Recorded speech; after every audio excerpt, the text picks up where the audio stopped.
Good afternoon.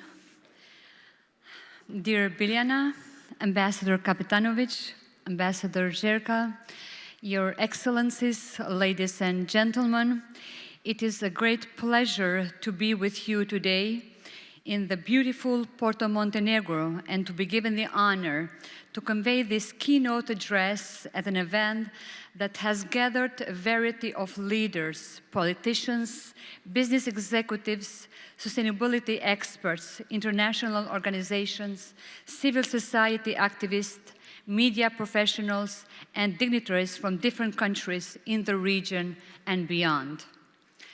Let me begin by thanking the organizers of this summit, Biljana and her team, for their efforts to bring all of us together to share knowledge in an effort to shape the future of our democracies, economic resilience, sustainability, and investment.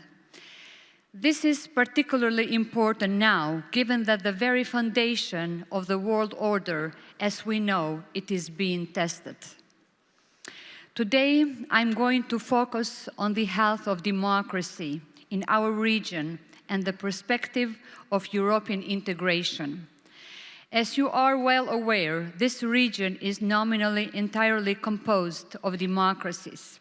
However, in many parts of our region, it is unfortunately commonplace to associate democracy simply with election cycles. In reality, democracy goes beyond elections. It is a system in which rule of law prevails, in which everyone is equal, and in which it is the people who actually are in charge.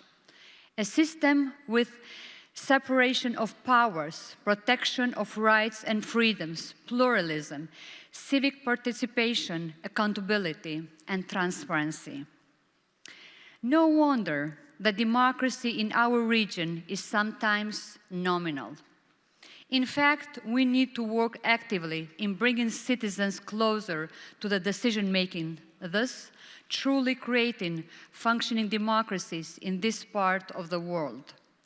This becomes imperative at a time when the values that we have embraced as a region are being challenged left and right.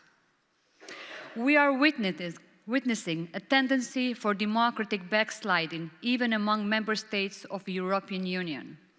And this is a concern that we ought to address and fight in our region. Instead, to address and fight in our region, instead of allowing it to become an inspiration for the rise of autocratic leaders who have a tendency to capture institutions to ruin the progress that we have made. This is crucial beyond the European integration. It is crucial for our collective peace and security, and given our region's violent past, this shouldn't be tolerated, as it could easily turn into a recipe for a disaster. The European Union, my friends, has been slow in the process of enlargement.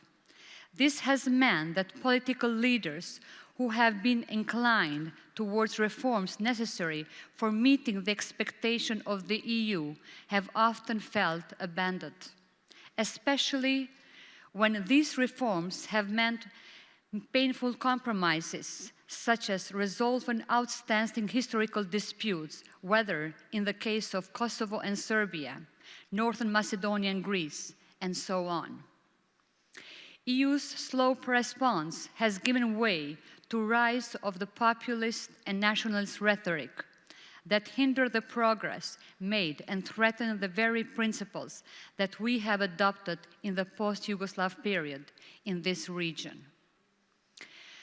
The slow response, however, has come also as a result of the bureaucratic red tape that has characterized the EU since its inception, focusing on the steps rather than in the large picture. Furthermore, the inability to function as one voice has often led to the broken promises. So, my dear friends, ladies and gentlemen, with the latest changes in the transatlantic relations, I do believe that it is paramount for the EU to reshape itself. The EU needs to enlargement now more than ever, and this needs to be seen as a mutually beneficial development. In particular, it ensures peace and stability in the Western Balkans and less malign Russian and Chinese influence in the region. This reshaped Europe needs to have a common economy, security, and foreign policy. In other words, the EU should become less like the EU as we know it and more like the United States of Europe. I am well aware that these changes are easier said than done, but we need to be bold enough to adapt to changing times, to show readiness and commitment to try to be ahead of the curve before it's going to be too late. In the meantime, what we in this region need to do is work hard to remain on track with regards of adhering to democratic principles and to the rule of law. We need to ensure that our understanding of democracy spans beyond the electoral processes, which is obviously an important component, but democracy is rather an everyday involvement of citizens in decision-making and is an active work in progress. We ought to aim to create institutions that are independent and ensure checks and balances. Institutions that are immune to extremist ideologies that are on the rise throughout the world. Institutions that are guarantors of civil rights and liberties.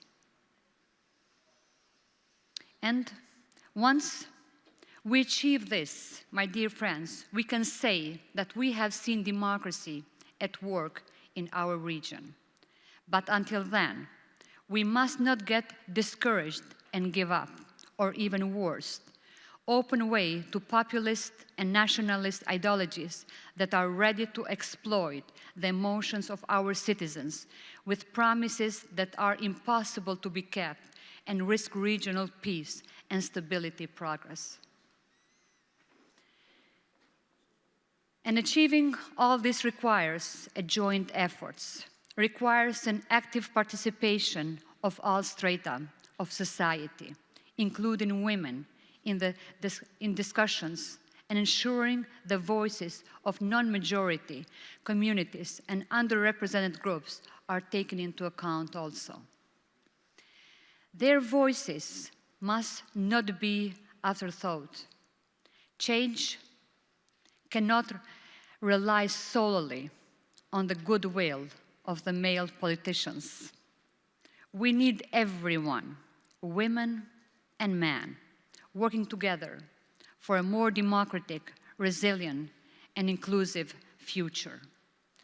Despite the fact that the future seems grim at the moment, I am optimistic that we will manage to overcome all these currents that have been disrupting our normal flow. Even if the path ahead feels uncertain, I believe we can, and we will, overcome the forces that threaten our peace and threaten our progress. I will always stand with those who share these values, and I invite each and every one of you to do the same. So I thank you very much, and I wish you a best of luck.